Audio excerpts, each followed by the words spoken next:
আসসালামু আলাইকুম everyone, welcome to my channel কনাস ব্লগ। আশা করি সবাই অনেক ভালো আছেন। আল্লাহর অশেষ রহমতে আমরা অনেক ভালো আছি। দেখেন, আমরা প্লেন থেকে নেমেই চলে আসছি হোটেলে। হোটেলটা আমাদের এইরকম, আমাদের 4 জনের রুম ছিল, মোটামুটি ভালোই ছিল, খারাপ না।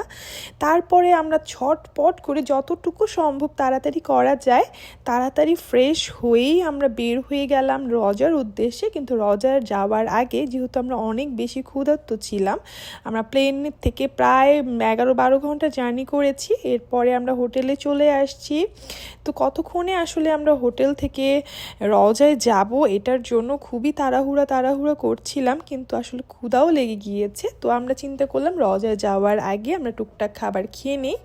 তো আমরা আসলে হোটেলে চলে এসেছি, মানে খুব দ্রুত আমরা খাবার দাবার শেষ করেই চলে এসেছি। আলহামদুলিল্লাহ, 2 জনের হাত থেকে 3 জনের হাত, এরপরে আসলো 4 জনের হাত। আমরা 4 জন একসাথে নবীজি রওজা শরীফের পথে হাঁটা দিচ্ছি।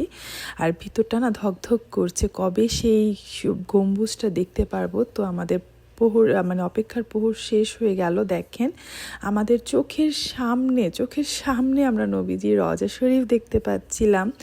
মানে আসলে না দেখলে বিশ্বাস হবে না যে আসলে কতটা আনন্দদায়ক এই জিনিসটা।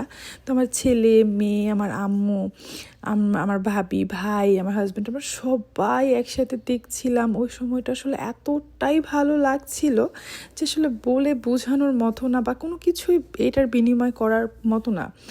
তো যাই হোক, এই যে আমার ছেলে মেয়ে ওরা খেলা করছিল, যেহেতু নামাজের সময়ও হয়ে আসছে। আর আরিশকে নিয়ে নামাজ পড়াটা মনে হচ্ছে কোনো এক যুদ্ধের চেতে কম না। আরিশ, আয়রা, এরা 2 জন না খুবই বিরক্ত করে নামাজের মধ্যে। তারপরে নামাজ শেষ করে আমরা এখানে আসলাম, যেহেতু আমরা একই রকম সেম ড্রেস পরেছি। তো চাচ্ছিলাম একসাথে ছবি তোলার জন্য, কিন্তু আসলে তা হয়ে ওঠে না। পিচ্ছি পাচ্ছিগুলো এতটাই বিরক্ত করে। যাই হোক, যতটুকুই হয়েছে না কেন ভালোই হয়েছে, খারাপ হয়নি। ওদেরকে আসলে আটকিয়ে রাখাটা না অনেক টাফ, অনেক বেশি টাফ। আর আমার মেয়ে তো কি বলবো, ওর ভাইকে একেবারে আগড়িয়ে রেখেছে, মানে কেউ না ওকে ধরতে পারে বা কিছু করতে পারে। আমার মাশাল্লাহ, এর আগে যখন এসেছিলাম আয়না নিজেই ছোট ছিল, ওকেই আমার দেখে রাখতে হতো। আর আল্লাহর কি অশেষ রহমত, এখন সে তার ভাইকে দেখিয়ে রাখে।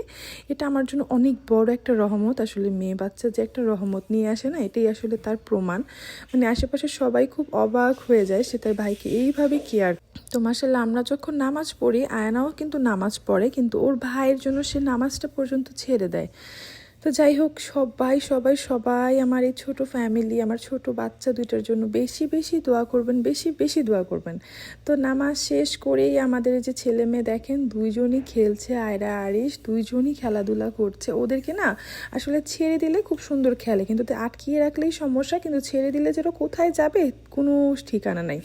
এরপরে আমরা নামাজ টামাজ শেষ করে চলে আসলাম কুবা রোডের এখানে না দেখলাম এইগুলা হয়, মানে পানির খুব সুন্দর ঝর্ণাগুলো হয়। এটা আসলে আজকে আয়না দেখেছি। এর আগের যখন আমরা এসেছিলাম না, তখন আমরা সেম এই যে এই হোটেলটাতেই ছিলাম, সে হোয়াইট কালারের, কিন্তু তখন আসলে এটা ছিল না। তো আজকে দেখলাম যে এইগুলো দেওয়া হয়েছে। তো আয়না তো পাগল হয়ে গেছে গোসল করার জন্য। তো তখন আমরা প্রিপারেশন নিয়ে আসি নাই, তো ওর মামা ওকে নিয়ে একটু দেখছিল।